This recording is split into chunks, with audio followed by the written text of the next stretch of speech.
ನಮಸ್ಕಾರ. First tube ನ ಮತ್ತೊಂದು ವಿಡಿಯೋಗೆ ಸ್ವಾಗತ. ಧಾರವಾಡದಲ್ಲಿ ಯುವಕರ ಕಿಚ್ಚು ರೊಚ್ಚಿಗೆದ್ದಿದೆ. ಕೆಲಸಕ್ಕಾಗಿ ವಿದ್ಯಾರ್ಥಿಗಳು ರೊಚ್ಚಿಗೆದ್ದಿದ್ದಾರೆ. ಇದು ಕೇವಲ ಕಾಗದದ ಮೇಲಿನ ಅಕ್ಷರಗಳಲ್ಲ, ಇದು ಲಕ್ಷಾಂತರ ಯುವಜನರ ಕಣ್ಣೀರಿನ ಕಥೆ. ಹಗಲಿರುಳು ನಿದ್ದೆಗಿಟ್ಟು ತಮ್ಮ ಯೌವನವನ್ನೇ ಪುಸ್ತಕದ ಪುಟಗಳ ನಡುವೆ ಕಳೆದು ಒಂದು ಸರ್ಕಾರಿ ಕೆಲಸ ಸಿಗಬಹುದು ಎಂಬಂತಹ ಆಸೆಯಿಂದ ಕಾಯ್ತಾ ಇದ್ದಂತಹ ಯುವಜನತೆ ಇವತ್ತು ಬೀದಿಗಿಳಿದಿದ್ದಾರೆ. ಧಾರವಾಡ ಕರ್ನಾಟಕದ ವಿದ್ಯಾಕಾಶಿ ಅಂತಾನೆ ಕರೀತಾರೆ. ಆದ್ರೆ ಇವತ್ತು ಅದೇ ಧಾರವಾಡ ವಿದ್ಯಾರ್ಥಿಗಳ ಆಕ್ರೋಶದ ಕೇಂದ್ರ ಬಿಂದುವಾಗಿದೆ. ಯಾಕೆ ಹೀಗಾಗಿದೆ? ಯಾಕಂದ್ರೆ ರಾಜ್ಯದಲ್ಲಿ ಬರೋಬ್ಬರಿ 4 ಲಕ್ಷ ಸರ್ಕಾರಿ ಹುದ್ದೆಗಳು ಖಾಲಿ ಇವೆ. ಹೌದು, ನೀವು ಕೇಳಿಸ್ಕೊಳ್ತಾ ಇರೋದು ಅಕ್ಷರಶಃ ಸತ್ಯ. 4 ಲಕ್ಷ ಹುದ್ದೆಗಳಿದ್ರೂ ಕೂಡ ನಮ್ಮ ಯುವಕರು ನಿರುದ್ಯೋಗಿಗಳಾಗಿ ಉಳಿದಿದ್ದಾರೆ. ಈ ವ್ಯವಸ್ಥೆಯಲ್ಲಿ ತಪ್ಪೆಲ್ಲಿದೆ? ಸರ್ಕಾರದ ನಿರ್ಲಕ್ಷ್ಯವೇ ಅಥವಾ ರಾಜಕೀಯ ಇಚ್ಛಾಶಕ್ತಿಗಳ ಕೊರತೆನಾ? ಹಾಗಾದ್ರೆ ಸಿಎಂ ಸಿದ್ದರಾಮಯ್ಯ ಅವರ ಸರ್ಕಾರ ವಿದ್ಯಾರ್ಥಿಗಳನ್ನ ಕೆಲಸಕ್ಕೆ ತೆಗೆದುಕೊಳ್ತಾ ಇಲ್ಲ ಯಾಕೆ? ಈ ಬೃಹತ್ ನಿರುದ್ಯೋಗದ ಬಿಕ್ಕಟ್ಟಿನ ಹಿಂದಿರುವಂತಹ ಅಸಲಿ ಕಾರಣವಾದರೂ ಏನು? ಈ ಎಲ್ಲಾ ಮಾಹಿತಿಯನ್ನು ಇವತ್ತಿನ ಈ ವಿಡಿಯೋದಲ್ಲಿ ನೋಡೋಣ. ಆದ್ರೆ ಅದಕ್ಕೂ ಮುನ್ನ ವಿದ್ಯಾರ್ಥಿಗಳಿಗೆ ಕೆಲಸವನ್ನ ಕೊಡಿಸೋದ್ರಲ್ಲಿ ಸಿಎಂ ಸಿದ್ದರಾಮಯ್ಯ ಅವರ ಸರ್ಕಾರ ವಿಫಲವಾಗಿದ್ಯಾ? ಹೌದು ಅಂತಾದ್ರೆ ಎಸ್ ಅಂತ ಕಮೆಂಟ್ ಮಾಡಿ ಹಾಗೂ ವಿಡಿಯೋಗೆ ಲೈಕ್ ಕೊಡಿ. ಭಾರತದ ಬೇರೆ ಬೇರೆ ಭಾಗಗಳಲ್ಲಿ ಉದ್ಯೋಗಕ್ಕಾಗಿ ನಡೆದಂತಹ ಪ್ರತಿಭಟನೆಗಳನ್ನ ನಾವು ನೋಡಿದ್ದೇವೆ. ರೈಲುಗಳಿಗೆ ಬೆಂಕಿ, ಸಾರ್ವಜನಿಕ ಆಸ್ತಿಗಳಿಗೆ ಹಾನಿ. ಆದ್ರೆ ಕನ್ನಡಿಗರ ಪ್ರಬುದ್ಧತೆಯನ್ನ ನೋಡಿ. ಎಷ್ಟೇ ಹೊಟ್ಟೆ ಉರಿದ್ರೂ ಕೂಡ, ಆಕ್ರೋಶವಿದ್ರೂ ಕೂಡ ನಮ್ಮ ವಿದ್ಯಾರ್ಥಿಗಳು ಗುಂಡಾಗಿರಿಗೆ ಇಳಿತಾ ಇಲ್ಲ. ಸಂವಿಧಾನಾತ್ಮಕವಾಗಿ ಶಾಂತಿಯುತವಾಗಿ ಸರ್ಕಾರಕ್ಕೆ ಬಿಸಿಯನ್ನು ಮುಟ್ಟಿಸ್ತಾ ಇದ್ದಾರೆ. ಈ ಪ್ರಬುದ್ಧ ಪ್ರತಿಭಟನೆಗೆ ಬೆಚ್ಚಿ ಬಿದ್ದಂತಹ ಸರ್ಕಾರ ತರಾತುರಿಯಲ್ಲಿ ಒಂದು ಘೋಷಣೆಯನ್ನ ಮಾಡಿತು. ಗರಿಷ್ಠ ವಯೋಮಿತಿಯನ್ನ 5 ವರ್ಷಗಳ ಕಾಲ ಸಡಿಲಿಕೆ ಮಾಡಿದ್ದೀವಿ, 24 ಲಕ್ಷ ಹುದ್ದೆಗಳನ್ನ ಭರ್ತಿ ಮಾಡ್ತಾ ಇದ್ದೀವಿ ಅಂತ ಭರವಸೆಯನ್ನು ನೀಡಿತು. ಆದ್ರೆ 4 ಲಕ್ಷ ಖಾಲಿ ಹುದ್ದೆಗಳ ಮುಂದೆ ಈ 24,000 ಹುದ್ದೆಗಳು ಕೇವಲ ಸಮುದ್ರಕ್ಕೆ ಹಾಕಿದ ಒಂದು ಹನಿ ಮಾತ್ರ. ಇದು ನಾವಾಗಿಯೇ ಸೃಷ್ಟಿ ಮಾಡಿರುವಂತಹ ಅಂಕಿಅಂಶವಲ್ಲ, ಸ್ವತಃ ಸರ್ಕಾರವೇ ವಿಧಾನಸಭೆಯಲ್ಲಿ ಹಂಚಿಕೊಂಡಿರುವಂತಹ ಮಾಹಿತಿ. ರಾಜ್ಯದಲ್ಲಿ ನೇರವಾಗಿ ಸರ್ಕಾರದ ಅಧೀನದಲ್ಲಿ ಬರುವಂತಹ 2,84,081 ಹುದ್ದೆಗಳು ಖಾಲಿ ಇವೆ. ಇನ್ನು ನಿಗಮ ಮಂಡಳಿಗಳು, ವಿಶ್ವವಿದ್ಯಾಲಯಗಳನ್ನ ಎಲ್ಲವನ್ನು ಕೂಡ ಸೇರಿಸಿದ್ರೆ ಈ ಸಂಖ್ಯೆ ಬರೋಬ್ಬರಿ 4 ಲಕ್ಷ ದಾಟುತ್ತೆ. ಈಗ ನಾವು ಹೇಳುವಂತಹ ಅಂಕಿಅಂಶವನ್ನ ಒಮ್ಮೆ ಗಮನಿಸಿ ನೋಡಿ. ಶಾಲಾ ಶಿಕ್ಷಣ ಇಲಾಖೆ 79,694 ಹುದ್ದೆಗಳು ಖಾಲಿ ಇವೆ. ಮಕ್ಕಳ ಭವಿಷ್ಯ ರೂಪಿಸುವ ಶಿಕ್ಷಕರೇ ಇಲ್ಲದಿದ್ದರೆ ಶಿಕ್ಷಣದ ಗುಣಮಟ್ಟ ಹೇಗಿರುತ್ತೆ? ಇನ್ನು ಎರಡನೆಯದಾಗಿ ವೈದ್ಯಕೀಯ ಶಿಕ್ಷಣ ಮತ್ತು ಆರೋಗ್ಯ ಇಲಾಖೆ 37,572 ಹುದ್ದೆಗಳು. ಇಲ್ಲಿ ಸರ್ಕಾರಿ ಆಸ್ಪತ್ರೆಗಳಲ್ಲಿ ವೈದ್ಯರಿಲ್ಲ, ನರ್ಸ್ಗಳಿಲ್ಲ ಎಂಬ ಕೂಗಿಗೆ ಇದು ಕನ್ನಡಿಯಾಗಿದೆ. ಇನ್ನು ಉನ್ನತ ಶಿಕ್ಷಣ ಇಲಾಖೆ ಇಲ್ಲಿ 13,599 ಹುದ್ದೆಗಳು ಖಾಲಿ ಇವೆ. ಇನ್ನು ಕೆಪಿಟಿಸಿಎಲ್ 34,474 ಹುದ್ದೆಗಳು ಖಾಲಿ ಇವೆ. ಇಸ್ಕಾಂನಲ್ಲಿ 6,540 ಹುದ್ದೆಗಳು ಖಾಲಿ ಇವೆ. ಇನ್ನು ವಿಶ್ವವಿದ್ಯಾಲಯಗಳಲ್ಲಿ ನೋಡೋದಾದ್ರೆ ಕೃಷಿ ವಿವಿಯಲ್ಲಿ 2,817, ಧಾರವಾಡ ವಿವಿಯಲ್ಲಿ 1,263, ಬೆಂಗಳೂರು ವಿವಿಯಲ್ಲಿ 1,006 ಹುದ್ದೆಗಳು ಖಾಲಿ ಇವೆ. ಈ ಅಂಕಿ ಅಂಶಗಳನ್ನ ನೋಡಿದ್ರೆ ಯಾರಿಗಾದ್ರೂ ಅನ್ಸೋದು ಒಂದೇ, ಸರ್ಕಾರಿ ಕಚೇರಿಗಳು ಸಿಬ್ಬಂದಿಗಳಿಲ್ಲದೆ ನಡೀತಾ ಇರೋದಾದ್ರೂ ಹೇಗೆ? ಒಬ್ಬ ಅಧಿಕಾರಿಯ ಮೇಲೆ 3-4 ಜನ ಕೆಲಸದ ಒತ್ತಡ. ಇದರಿಂದ ಸಾರ್ವಜನಿಕರಿಗೂ ತೊಂದರೆ, ಉದ್ಯೋಗ ಆಕಾಂಕ್ಷಿಗಳಿಗೂ ಕೂಡ ಅನ್ಯಾಯ. ಇದು ಕೇವಲ ಈಗಿನ ಸರ್ಕಾರದ ತಪ್ಪಲ್ಲ, ದಶಕಗಳಿಂದಲೂ ಕೂಡ ನಡೆದುಕೊಂಡು ಬಂದಿರುವಂತಹ ವ್ಯವಸ್ಥಿತ ವೈಫಲ್ಯ. ಹಿಂದೆ ಅಧಿಕಾರದಲ್ಲಿದ್ದಂತಹ ಬಿಜೆಪಿ ಸರ್ಕಾರದ ಅವಧಿಯಲ್ಲೂ ಕೂಡ ಹುದ್ದೆಗಳು ಖಾಲಿ ಇದ್ವು. ಆಗ ಪಿಎಸ್ಐ ನೇಮಕಾತಿ ಹಗರಣ ನಡೆದು ಯುವಕರ ಕನಸುಗಳು ನುಚ್ಚು ನೂರಾಗಿದ್ವು. ಆ ಸಮಯದಲ್ಲಿ ವಿರೋಧ ಪಕ್ಷದಲ್ಲಿದ್ದಂತಹ ಇಂದಿನ ಕಾಂಗ್ರೆಸ್ ನಾಯಕರು ನಮಗೆ ಅಧಿಕಾರ ಕೊಡಿ, 2 ಲಕ್ಷ ಹುದ್ದೆಗಳನ್ನ ತುಂಬುತ್ತೀವಿ ಅಂತ ಭರವಸೆಯನ್ನು ನೀಡಿದ್ರು. ಆದ್ರೆ ಅಧಿಕಾರಕ್ಕೆ ಬಂದ ಮೇಲೆ ಏನಾಯಿತು? ಮುಖ್ಯಮಂತ್ರಿ ಕುರ್ಚಿ ಮೇಲಿನ ಕದನ, ಗ್ಯಾರಂಟಿ ಯೋಜನೆಗಳ ಲೆಕ್ಕಾಚಾರದಲ್ಲಿ ಯುವ ಜನತೆಯ ಭವಿಷ್ಯ ಮೂಲೆಗುಂಪಾಯಿತು. ಹಾಗಾದ್ರೆ ಸರ್ಕಾರ ಯಾಕೆ ಹುದ್ದೆಗಳನ್ನ ಭರ್ತಿ ಮಾಡ್ತಾ ಇಲ್ಲ? ಇದರ ಹಿಂದಿನ ಅಸಲಿ ಕಾರಣವೇ ಹಣಕಾಸಿನ ಕೊರತೆ. 4 ಲಕ್ಷ ಹುದ್ದೆಗಳನ್ನ ಭರ್ತಿ ಮಾಡಿದ್ರೆ ಅವರಿಗೆ ಸಂಬಳ, ಭತ್ಯೆ, ಪೆನ್ಷನ್ ನೀಡಲು ಸರ್ಕಾರಕ್ಕೆ ವರ್ಷಕ್ಕೆ ಅಂದಾಜು 8ರಿಂದ 10 ಸಾವಿರ ಕೋಟಿ ರೂಪಾಯಿಗಳಿಗೆ ಹೆಚ್ಚುವರಿ ಹೊರೆ ಬೀಳುತ್ತೆ. ಆದ್ರೆ ಈಗಿನ ಸರ್ಕಾರದ ಆದ್ಯತೆಗಳೇ ಬೇರೆ ಇದೆ. ಗ್ಯಾರಂಟಿ ಯೋಜನೆಗಳಿಗಾಗಿ ಸರ್ಕಾರ ವರ್ಷಕ್ಕೆ 50ರಿಂದ 60 ಸಾವಿರ ಕೋಟಿ ರೂಪಾಯಿಗಳನ್ನ ಸುರಿತಾ ಇದೆ. ಒಬ್ಬ ಆರ್ಥಿಕ ತಜ್ಞರು ಏನ್ ಹೇಳ್ತಾರೆ ಗೊತ್ತಾ? ಉಚಿತ ಯೋಜನೆಗಳು ಕೇವಲ ತಾತ್ಕಾಲಿಕ ಪರಿಹಾರ ನೀಡುತ್ತವೆ, ಆದ್ರೆ ಉದ್ಯೋಗ ಸೃಷ್ಟಿ ಎಂಬುದು ಒಂದು ಶಾಶ್ವತ ಆರ್ಥಿಕ ಮಾದರಿ. ಒಬ್ಬ ಯುವಕನಿಗೆ ಉದ್ಯೋಗ ಸಿಕ್ಕರೆ ಆತನ ಇಡೀ ಕುಟುಂಬ ಆರ್ಥಿಕವಾಗಿ ಮೇಲೇಳುತ್ತೆ. ಸರ್ಕಾರದ ಗ್ಯಾರಂಟಿಗಳನ್ನ ಕೇವಲ ನಿಜವಾದ ಅರ್ಹ ಫಲಾನುಭವಿಗಳಿಗೆ ಸೀಮಿತಗೊಳಿಸಿ ಉಳಿಯುವಂತಹ ಹಣವನ್ನ ಉದ್ಯೋಗ ಸೃಷ್ಟಿಗೆ ಬಳಸಬೇಕು. ಇನ್ನು ಹಣಕಾಸಿನ ಸಮಸ್ಯೆಯ ಜೊತೆಗೆ ಸರ್ಕಾರ ನೀಡುತ್ತಿರುವಂತಹ ಮತ್ತೊಂದು ಕಾರಣ ಮೀಸಲಾತಿ ಗೊಂದಲ. ಪರಿಶಿಷ್ಟ ಜಾತಿ ಮತ್ತು ಪರಿಶಿಷ್ಟ ಪಂಗಡಗಳ ಒಳ ಮೀಸಲಾತಿ ಹಂಚಿಕೆಯ ವಿಚಾರದಲ್ಲೂ ಕೂಡ ಸ್ಪಷ್ಟತೆ ಸಿಕ್ಕಿಲ್ಲ. ಸುಪ್ರೀಂ ಕೋರ್ಟ್ಗೆ ಅಫಿಡವಿಟ್ ಸಲ್ಲಿಸುವಂತಹ ಪ್ರಕ್ರಿಯೆ ನಡೀತಾ ಇದೆ. ಯಾವ ಜಾತಿಗೆ ಎಷ್ಟು ಹುದ್ದೆಗಳನ್ನು ಮೀಸಲು ಮಾಡಬೇಕು ಎಂಬುದು ರೋಸ್ಟರ್ ಸಿಸ್ಟಮ್ ಇನ್ನೂ ಕೂಡ ಅಂತಿಮವಾಗಿಲ್ಲ ಎಂಬುದು ಸರ್ಕಾರದ ವಾದ. ಆದ್ರೆ ಕಾನೂನು ತೊಡಕುಗಳನ್ನ ಬಗೆಹರಿಸಲು ವರ್ಷಾನುಗಟ್ಟಲೆ ಸಮಯವನ್ನು ತೆಗೆದುಕೊಳ್ಳುವುದು ಎಷ್ಟು ಸರಿ? ಇದು ಸರ್ಕಾರದ ಇಚ್ಛಾಶಕ್ತಿಯ ಕೊರತೆಯನ್ನ ತೋರಿಸುತ್ತೆ ಅಲ್ವಾ?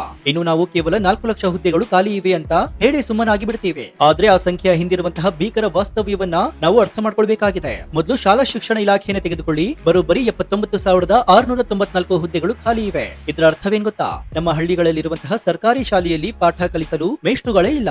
ಒಂದ್ ಕಡೆ ಸರ್ಕಾರಿ ಶಾಲೆಗಳನ್ನ ಉಳಿಸಿ ಕನ್ನಡ ಶಾಲೆಗಳನ್ನ ಬೆಳೆಸಿ ಎಂದು ಭಾಷಣ ಮಾಡ್ತೇವೆ. ಆದ್ರೆ ಅಕ್ಷರ ಕಲಿಸುವಂತಹ ಗುರುವೇ ಇಲ್ಲದಿದ್ರೆ ಆ ಶಾಲೆ ಹೇಗೆ ಉಳಿಯುತ್ತೆ? ಬಡವರ ಮಕ್ಕಳು, ರೈತರ ಮಕ್ಕಳು ಹೋಗುವುದು ಇದೇ ಸರ್ಕಾರಿ ಶಾಲೆಗಳಿಗೆ. ಶಿಕ್ಷಕರಿಲ್ಲದೆ ಈ ಮಕ್ಕಳ ಭವಿಷ್ಯ ಏನಾಗುತ್ತೆ? ಇದೇ ಕಾರಣಕ್ಕೆ ಇವತ್ತು ಹಳ್ಳಿಯ ರೈತ ಕೂಡ ಸಾಲ ಮಾಡಿಯಾದ್ರೂ ತನ್ನ ಮಗುವನ್ನ ಪ್ರೈವೇಟ್ ಶಾಲೆಗೆ ಸೇರಿಸ್ತಾ ಇದ್ದಾನೆ. ಅಂದ್ರೆ ಪರೋಕ್ಷವಾಗಿ ಸರ್ಕಾರವೇ ಬಡವರನ್ನ ಶಿಕ್ಷಣದಿಂದ ವಂಚಿತರನ್ನಾಗಿ ಮಾಡ್ತಾ ಇದ್ಯಾ? ಈ ಪ್ರಶ್ನೆ ಕೂಡ ಮೂಡುತ್ತೆ. ಇನ್ನು ಆರೋಗ್ಯ ಇಲಾಖೆಯ ವಿಚಾರಕ್ಕೆ ಬರೋದಾದ್ರೆ ಡಾಕ್ಟರ್ ಶರಣ್ ಪ್ರಕಾಶ್ ಪಾಟೀಲ್ ಮತ್ತು ದಿನೇಶ್ ಗುಂಡೂರಾವ್ ಅವರ ಇಲಾಖೆಯಲ್ಲಿ 37,572 ಹುದ್ದೆಗಳು ಖಾಲಿ ಇವೆ. ತಾಲೂಕು ಆಸ್ಪತ್ರೆಗಳಿಗೆ, ಜಿಲ್ಲಾಸ್ಪತ್ರೆಗಳಿಗೆ ಹೋದ್ರೆ ಗಂಟೆಗಟ್ಟಲೆ ಕ್ಯೂ ನಿಲ್ಬೇಕು. ಅಪಘಾತವಾದಾಗ ಅಥವಾ ಹೆರಿಗೆ ಸಮಯಕ್ಕೆ ಬಂದಾಗ ತುರ್ತು ಚಿಕಿತ್ಸೆ ನೀಡಲು ತಜ್ಞ ವೈದ್ಯರಿಲ್ಲ, ನರ್ಸ್ಗಳಿಲ್ಲ, ವಾರ್ಡ್ ಬಾಯ್ಗಳು ಕೂಡ ಇಲ್ಲ.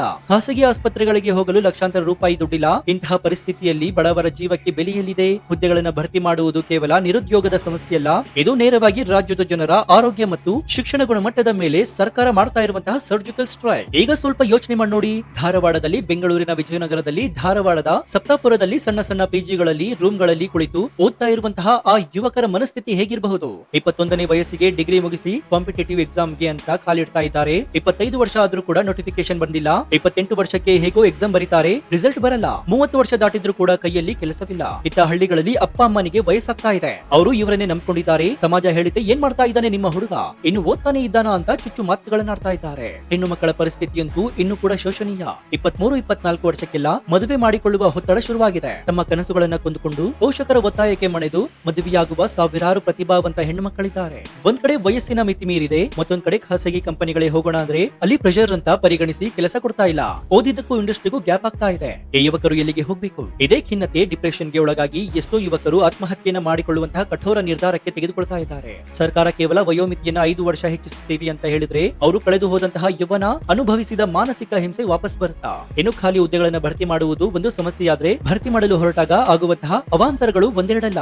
ಉದಾಹರಣೆಗೆ ನಮ್ಮ ಕೆಪಿಎಸ್ಸಿ ಮತ್ತು ಕೆಇಎಸ್ ಗಳನ್ನ ನೋಡಿ. ಇವು ಅಕ್ಷರಶಃ ಪರೀಕ್ಷಾ ಪ್ರಾಧಿಕಾರಿಗಳಾಗಿ ಉಳಿದಿಲ್ಲ, ಬದಲಾಗಿ ನಿರುದ್ಯೋಗಿಗಳ ತಾಳ್ಮೆ ಪರೀಕ್ಷಿಸುವ ಕೇಂದ್ರ ಬಿಂದುವಾಗಿದೆ. ಒಂದು ನೋಟಿಫಿಕೇಶನ್ ಬಿಡ್ತಾರೆ, 6 ತಿಂಗಳ ನಂತರ ಎಕ್ಸಾಮ್ ಡೇಟ್ ಅನ್ನ ಅನೌನ್ಸ್ ಮಾಡ್ತಾರೆ. ಎಕ್ಸಾಮ್ ಬರೆದು ಹೊರಬರುವಷ್ಟರಲ್ಲಿ ಪ್ರಶ್ನೆ ಪತ್ರಿಕೆ ಲೀಕ್ ಆಗಿದೆ ಎಂಬ ಸುದ್ದಿ ಬರುತ್ತೆ. ಮತ್ತೆ ಮರುಪರೀಕ್ಷೆ. ಹೀಗೋ ಪ್ರಾಮಾಣಿಕವಾಗಿ ಪರೀಕ್ಷೆ ಬರೆದು ಪಾಸ್ ಆದರೆ ಅಲ್ಲಿ ಪಾರದರ್ಶಕತೆ ಇರೋದಿಲ್ಲ.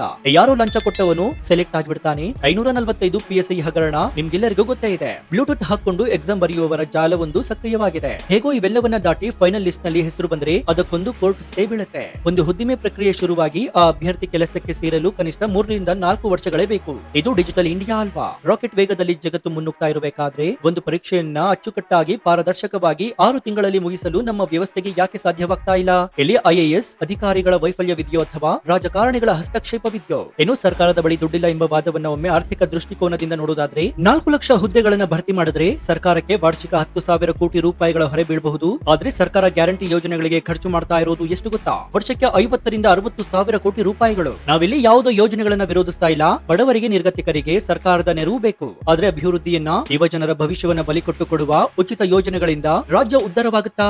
ನೀವು ಒಬ್ಬ ಯುವಕನಿಗೆ ಸರ್ಕಾರಿ ನೌಕರಿ ಕೊಟ್ರೆ ಆತ ತಿಂಗಳಿಗೆ 40 ಲಕ್ಷ ಸಂಬಳವನ್ನ ತೆಗೆದುಕೊಳ್ತಾನೆ. ಆತ ಆ ದುಡ್ಡನ್ನ ಏನ್ ಮಾಡ್ತಾನೆ? ಒಂದು ಬೈಕ್ ತೆಗೊಳ್ತಾನೆ, ಮನೆ ಕಟ್ಟಿಸ್ತಾನೆ, ವಸ್ತುಗಳನ್ನ ಖರೀದಿ ಮಾಡ್ತಾನೆ. ಅಂದ್ರೆ ಆ ಹಣ ಮಾರುಕಟ್ಟೆಗೆ ಬರುತ್ತೆ. ಇದರಿಂದ ರಾಜ್ಯದ GDP ಬೆಳೆಯುತ್ತೆ. ಸರ್ಕಾರಕ್ಕೆ ತೆರಿಗೆಯ ರೂಪದಲ್ಲಿ ಆದಾಯ ವಾಪಸ್ ಬರುತ್ತೆ. ಉದ್ಯೋಗ ಸೃಷ್ಟಿ ಎಂಬುದು ಒಂದು ಹೂಡಿಕೆ ಇದ್ದಂತೆ. ಆದ್ರೆ ಉಚಿತವಾಗಿ ಕೊಡುವ ಹಣ ಕೇವಲ ಖರ್ಚು. ಇದು ದೀರ್ಘಕಾಲವಾಗಿ ಯಾವುದೇ ಸಂಪತ್ತನ್ನ ಸೃಷ್ಟಿ ಮಾಡೋದಿಲ್ಲ. ಈ ಮೂಲಭೂತ ಆರ್ಥಿಕ ಪಾಠವನ್ನ ನಮ್ಮ ನಾಳುವ ನಾಯಕರು ಮಾಡ್ತಿದ್ದಾರಾ ಅಥವಾ ಕೇವಲ ಮುಂದಿನ ಎಲೆಕ್ಷನ್ ವೋಟ್ ಬ್ಯಾಂಕ್ ಮಾತ್ರ ಅವರ ಕಣ್ಣಿಗೆ ಕಾಣಿಸ್ತಾ ಇದೆಯಾ? ಇದೇ ವೇಳೆ ನಾವು ಯುವ ಜನತೆಗೂ ಒಂದು ಕಿವಿ ಮಾತನ್ನ ಹೇಳಬೇಕಾಗುತ್ತೆ. ಕೇವಲ ಸರ್ಕಾರಿ ಕೆಲಸವೇ ಜೀವನವಲ್ಲ.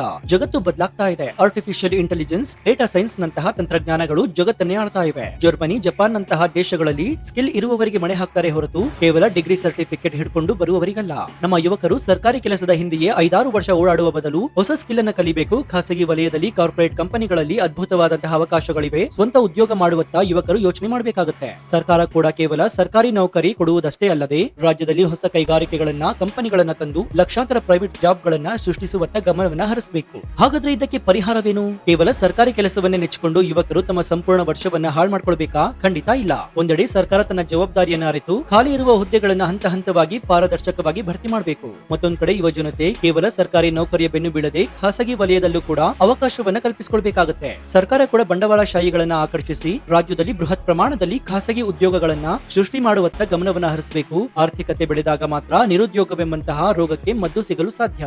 ಇನ್ನು ಧಾರವಾಡದ ಯುವ ಜನತೆಯ ಕೂಗು ಕೇವಲ ಒಂದು ನಗರದ ಕೂಗಲ್ಲ, ಇದು ಇಡೀ ರಾಜ್ಯದ ಯುವ ಜನತೆಯ ಬಂಡವಾಳದ ಕೂಗು. ಈಗಲಾದ್ರೂ ಸರ್ಕಾರ ಎಚ್ಚೆತ್ತುಕೊಳ್ಳುತ್ತಾ ಕಾದ್ ನೋಡ್ಬೇಕಾಗಿದೆ. ಸೊ ಈ ಬಗ್ಗೆ ನಿಮ್ಮ ಅಭಿಪ್ರಾಯ ಏನು ಅಂತ ಕಮೆಂಟ್ ಮಾಡಿ ಹಾಗೂ ವಿಡಿಯೋಗೆ ಲೈಕ್ ಕೊಡಿ. ಜೊತೆಗೆ ನೀವು ಇನ್ನೂ ನಮ್ಮ ಚಾನೆಲ್ ಅನ್ನು ಸಬ್ಸ್ಕ್ರೈಬ್ ಮಾಡ್ಕೊಂಡಿಲ್ಲ ಅಂದ್ರೆ ಈ ಕೂಡಲೇ ಸಬ್ಸ್ಕ್ರೈಬ್ ಮಾಡ್ಕೊಂಡು ಪಕ್ಕದಲ್ಲಿರುವಂತಹ ಬೆಲ್ ಐಕಾನ್ ಅನ್ನು ಪ್ರೆಸ್ ಮಾಡಿ. ಇದರಿಂದ ನಾವು ಹಾಕುವ ಹೊಸ ವಿಡಿಯೋಗಳ ನೋಟಿಫಿಕೇಶನ್ ಮೊದಲು ನಿಮಗೆ ಸಿಗುತ್ತೆ. ಇದಾಗಿತ್ತು ಈ ಕ್ಷಣದ ವಿಶೇಷ. ನೋಡ್ತಾ ಇರಿ ಫಸ್ಟ್ ಟ್ಯೂಬ್ ಕನ್ನಡ. ಧನ್ಯವಾದ.